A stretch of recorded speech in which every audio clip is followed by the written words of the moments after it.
성도님들, 지난번 우리 에스더 3장에서 살펴본 것처럼 권력의 중심에 서게 된 사람이 하나 등장했죠. 바로 하만이었습니다. 하만이 자기에게 절하지 않은 이 모르드게에 화가 나서 왕에게 금 1만 달란트를 주고 유다인들을 전부 다 죽이겠다라는 이 계략을 세우게 됩니다. 그래서 이제 이스라엘 백성들, 유다인들이 이제 절체절명의 위기를 맞이하게 된 겁니다. 그래서 이 에스더 4장은요, 이런 민족의 위기 앞에서 특별히 이 모르드게가 어떤 행동을 취했느냐, 이걸 좀 봐야 되는데요. 우선 이 모르드게는요, 동족이 절망적인 상황에 처했을 때 참 신기하게도 혼자 살아남는 길을 선택하지 않고 더불어 살 길을 모색합니다. 우리 1절 말씀 함께 읽겠습니다. 모르드게가 이 모든 일을 알고 자기 옷을 찢고 굵은 배 옷을 입고 재를 뒤집어 쓰고 성중에 나가서 대성통곡하며. 자, 에스더서 4장의 시작은 이렇게 이야기합니다. 이 모든 일을 알았다. 뭐 어떤 과정을 통해서 모르드게가 알게 되는지 성경이 자세히 나오지는 않지만 뛰어난 정보력이 있었던 것 같습니다. 그래서 남들보다 빠르게 유다인들에 대한 학살 정보를 굉장히 자세하게 입수하게 됩니다. 나중에 보면 이 하만이 얼마를 줬고 왕에게 어떤 조서를 받았고 다 알고 있습니다. 그러면 보통 자기 때문에 이 일이 생겼잖아요. 그럼 보통의 비겁한 사람이라면 어떻게 합니까? 얼른 짐 싸서 튑니다. 우리 성도님들은 아무도 아닌 표정으로 앉아 계신 거 보니까 우리 성도님들은 아무도 안 그러실 것 같습니다. 그런데 보통의 비겁한 사람 같으면 얼른 짐 싸서 튑니다. 자기 식구들만 챙겨서 도피하면 그만입니다. 그런데 모르드게는 자기만 살 길을 생각한 것이 아니라 어떻게 하면 동족이 함께 살아남을 수 있을까를 두고 통곡하며 하나님 앞에 나간 겁니다. 이게 참 저는 의미 있게 보이는 거예요. 요즘 우리 기독교가 욕먹는 이유 중에 하나가 뭡니까? 나만 잘 되면 돼 하는 사고방식입니다. 또 코로나 시대 이후에 너무 많이 드러났죠. 우리 교회만 잘 되면 돼. 그래서 이런 이기적인 신앙관으로 인해서 참 욕먹고 있는 요즘 세대 그리스도인들에게 이 모르드게의 자세는 우리가 한 번쯤 생각해 봐야 되는 자세입니다. 즉 우리 모두가 하나님 앞에서 우리 로마서 13장 말씀 가지고 우리가 옛날에 세웠던 표어죠.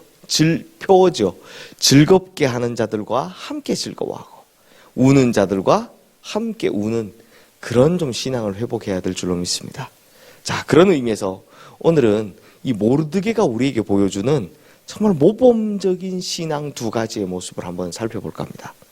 먼저 첫 번째는 확신입니다. 8절 말씀에 보면 모르드게가요, 왕후인 에스더에게 절망적인 자기 민족을 위해 왕에게 직접 나아가서 간청해서 달라. 야, 너 왕후잖아. 그러니까 네가 왕에게 나가서 좀 간청 좀 해라 라는 걸 부탁합니다. 그런데 에스더가 이 부탁을 거절하죠. 사실상 자기 입장에서는 불가능한 일이기 때문입니다. 그렇잖아요. 왕이 허락해주지 않는 채로 함부로 나가면 왕후라도 죽는 게 법이었기 때문입니다.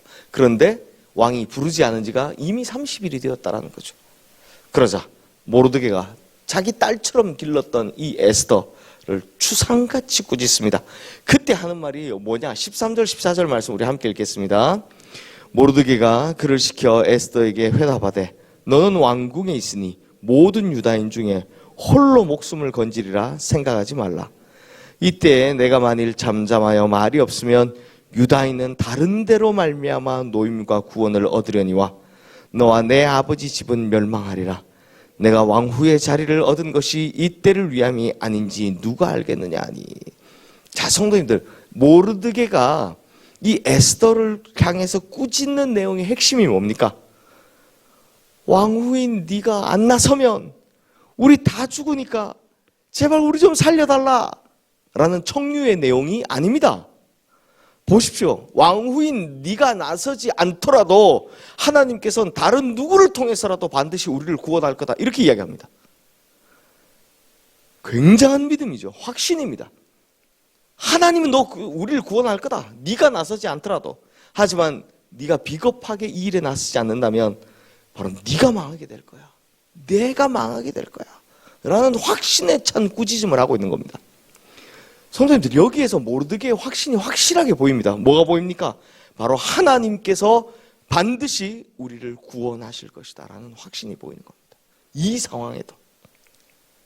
성도님들, 이렇듯 우리가 이 세상 속에 살면서 당당히 이 어려움에 맞설 수 있는 근거들이 뭡니까?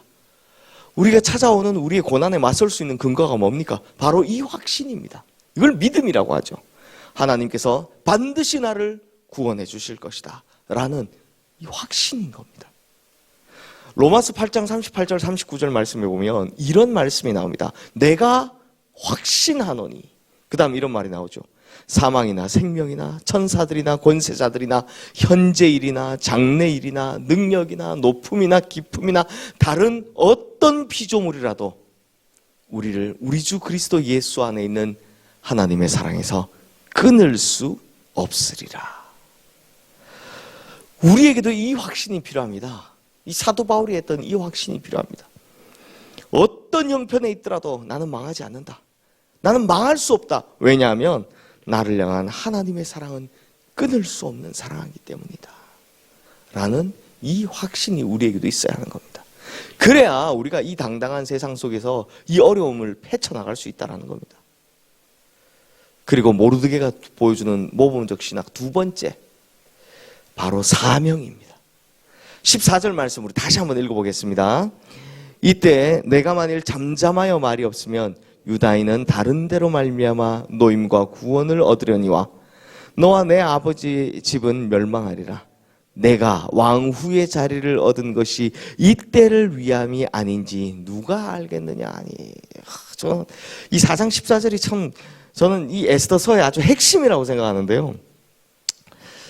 이 말씀에서 참 제 가슴에 가장 많이 새겨지는 것, 아마 우리 성도님들도 다 마찬가지일 겁니다.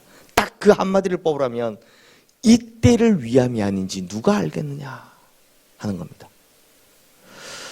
이 말씀에서 우리는 모르드게의 독특한 관점을 하나 볼 수 있습니다. 제가 사실 이번 주일날 했던 설교 입산 엘론 압돈도 똑같은 관점인데요. 모르드게가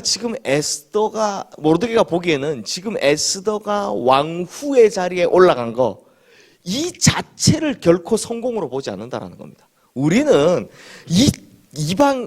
이방족 속이 그냥 왕후가 돼서 이렇게 올라갔으면 와 진짜 잘 됐다, 성공했다 이렇게 생각하죠. 그게 성공이 아니라는 겁니다. 즉 에스더가 왕후에 올라간 것 그 자체가 성공이 아니라, 그렇게 된 것은 이 때를 위한 것이다. 이유가 있는 것이다. 곧 사명을 위한 거라는 겁니다. 그래서 제가 지난주 주일날 설교 때도 그 잘 살았던, 그 성공적인 삶을 살았던 입산이나 엘론이나 압돈 같은 사람들에 대해서 하나님이 왜 별 말씀이 없느냐?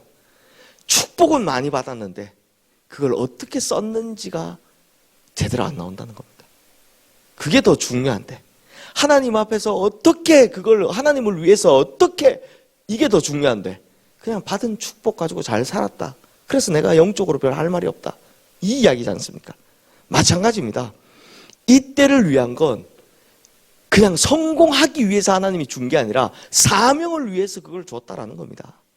즉 사명을 완수해야 그것이 그리스도인의 진짜 성공이라는 거죠. 그러므로 지금 에스더 내가 높은 자리에 올라간 것만으로 손뼉 칠 일이 아니다라는 겁니다. 성도님들, 바로 이것이 제 세상의 가치관과 우리가 가져야 할 신앙의 가치관 사이에 있는 결정적인 차이점입니다. 이 세상은요, 왕후의 자리에 올라간 것 자체를 성공이라고 말할 겁니다. 사실 얼마나 어렵습니까? 불가능하잖아요. 이민족 출신의 포로로 끌려온 후손이잖아요. 그런데 정말 하나님께서 은혜를 주셔서 예쁘게 보이기 위해서 왕에게 선택을 받게 했다? 그것도 원래 있는 왕후가 밀려나서 그 자리를 잡았다?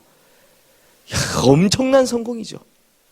그런데 신앙인의 시선에선 거기에 오른 것 자체는 성공이 아니라는 겁니다. 그 높은 자리는 그저 사명을 이루기 위한 보조 수단에 불과하다라는 겁니다. 그러므로 모르드게는 이 땅에서 우리가 잘 되어야 하는 이유를 뭐와 연결시키고 있다? 사명과 연결시키고 있다는 겁니다. 우리는 잘 되면 그만인 줄 아는데 모르드게는 그게 아니라 그건 보조 수단이고 잘 되는 건 사명과 연결되어야 한다라는 겁니다. 그러므로 성도님들, 우리가 잘 된다면 이제 우리는 이런 기도를 드려야 하는 거죠. 하나님께서는 우리를 어디에다 쓰시려고, 하나님 나를 어디에다 쓰시려고 이런 자리를 주셨고 이런 은혜와 축복을 베푸셨습니까?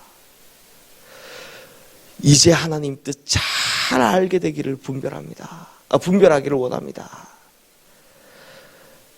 사랑하는 성도님들, 은혜를 주시는 곳에는 사명이 있음을 자각해야 합니다. 축복을 주시는 곳에는 사명이 있음을 자각해야 하는 겁니다.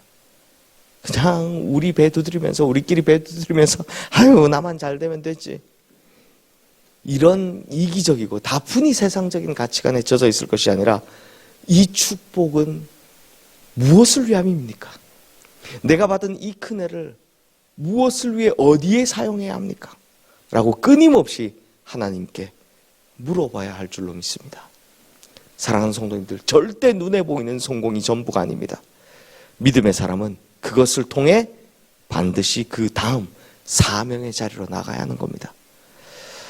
이렇듯이 모르드게가 가졌던 확신, 또 사명, 오늘 우리 성도님들의 신비에 잘 새겨져서 이 세상 살아가는데 하나님의 뜻대로 살아가는 우리 성도님들 되시기를 주님의 이름으로 축원합니다. 이 시간 오늘 주신 말씀 기억하며 우리 함께 기도하겠습니다.